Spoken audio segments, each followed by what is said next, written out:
Have you ever found yourself at a loss for words, wondering if you should use affect or effect, questioning whether it is further down the road or farther? Well, you're not alone. Some of these choices are tough, even for native speakers, but fear not. In this video, we're going to unravel the mysteries of 10 commonly confused word pairs in English. By watching this video carefully to the end, you can avoid embarrassing blunders and improve your ability to effectively communicate in English, because the right word can make all the difference. Number 1, affect versus effect. Affect is a verb, while effect is a noun. The cold weather can affect health. The new law had a positive effect on the community. Here are the key points. If you are talking about an action that causes an effect, use the verb affect. If you're talking about the result or the change itself, use the noun effect. Here's a way to help you not forget. Think of effect with an A as an action. Both begin with A. Think of effect with an E as an end result. Both begin with E. However, have you ever heard the term affect used in the context of psychology? In such a case, it is a noun that refers to the feelings humans have. And in the field of language learning, affect refers to the emotions, feelings, attitudes, beliefs, and moods that can greatly affect our language learning and use. The second one I mentioned is number 2, farther versus further. And there's a movie clip I will never forget that involves this pair. Perhaps your skills do extend a bit farther than basketball. You said my skills extend farther than the basketball court. Farther relates to distance. Further is a definition of degree. You should have said further. Are you challenging me, Mr. Wallace? So the student corrected the teacher, who unfortunately was not happy about it. So let's take a look at 2 examples to make sure that we remember it well. Farther, physical distance. The store is farther down the road. Further, additional, or a matter of greater degree. We need to discuss this matter further. Please note that further can also be used as a verb in the sense of advancing or promoting, for example, your education or career. Now we come to the third pair, number 3, poisonous versus venomous. Poisonous refers to something harmful when touched or ingested, like certain plants or animals. On the other hand, venomous describes creatures that inject toxins using fangs or stingers, usually through biting or stinging. The best way to remember is if it bites you and you get sick, it's venomous. If you bite it and get sick, it's poisonous. Number 4 is bemused versus amused. A common misuse of the word bemused is an attempt to mean secretly amused. For example, some writers use the phrase bemused smile to show that somebody is secretly amused by what they are seeing. Other writers mistakenly use bemused to mean unamused. However, both these meanings are incorrect. Bemused means confused, and using it incorrectly will only bemuse your readers. So when you want to say that you're having an enjoyable time, you should say you're amused. Moving on to number 5, we have nauseous versus nauseated. Use nauseous when describing something that causes nausea, like a bad smell or rotten food. For example, when I open the refrigerated door, the nauseous odor from the spoiled leftovers caused me to feel sick to my stomach. On the other hand, use nauseated to describe the feeling of feeling sick or experiencing nausea. For instance, after the roller coaster ride, I felt nauseated.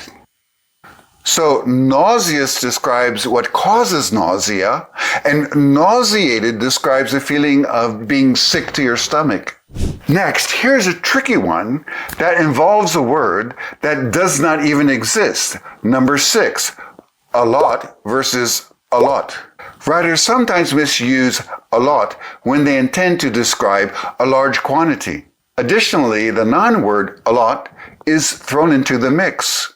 To ensure correct usage, a handy trick is to substitute lot with little. If the sentence makes sense, you're using a lot correctly. If you end up with a little, an error has been made. A lot signifying many. A lot of people were there. A lot meaning to give or assign. I've allotted 5 minutes to finish the task. That brings us to number 7. Allusion versus illusion. Allusion and illusion are two words that sound similar but have distinct meanings. An allusion is an indirect or brief reference to a person, place, thing, or idea of historical, cultural, literary, or political significance. For example, the novel contains an allusion to Shakespeare's works. On the other hand, an illusion is a deceptive appearance or impression that deceives the senses, often creating a false or mistaken perception. An easy way to remember is think of the A in allusion as a reference. An allusion is a reference to something. For allusion, think of I in the word imaginary. An illusion creates a false or deceptive appearance. There is also a similar word, illusion, which is a noun that means to escape or avoid, from the verb to elude. The thief eluded the police. Now we have 3 more to go. Number 8, compliment versus compliment. Compliment and compliment are two words that sound alike but have very different meanings.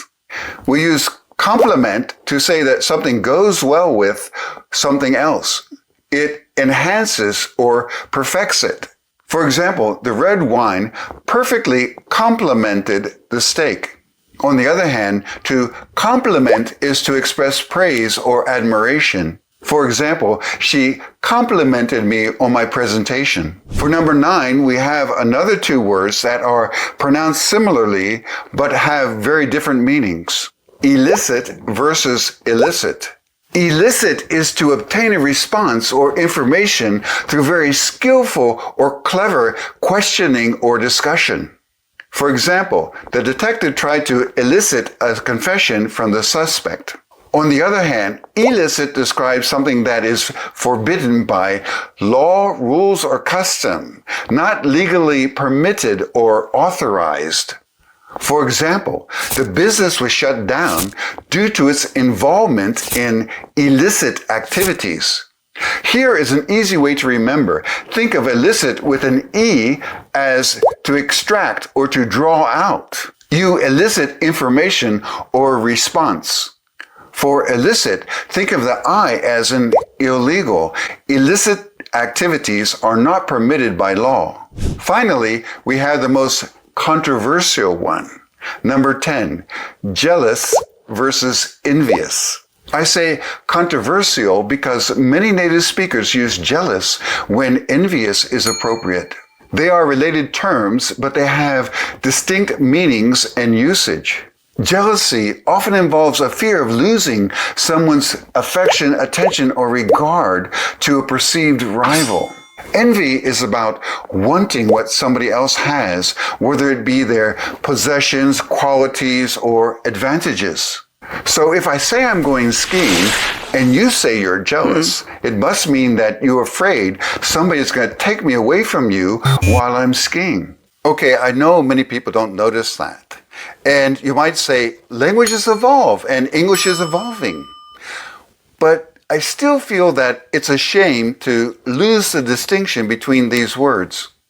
I must admit I was really triggered when I saw a YouTube video by a so-called English teacher who told Japanese, when translating the Japanese word urayamashi, not to use the word envious, even though it's correct. He said they should use jealous instead.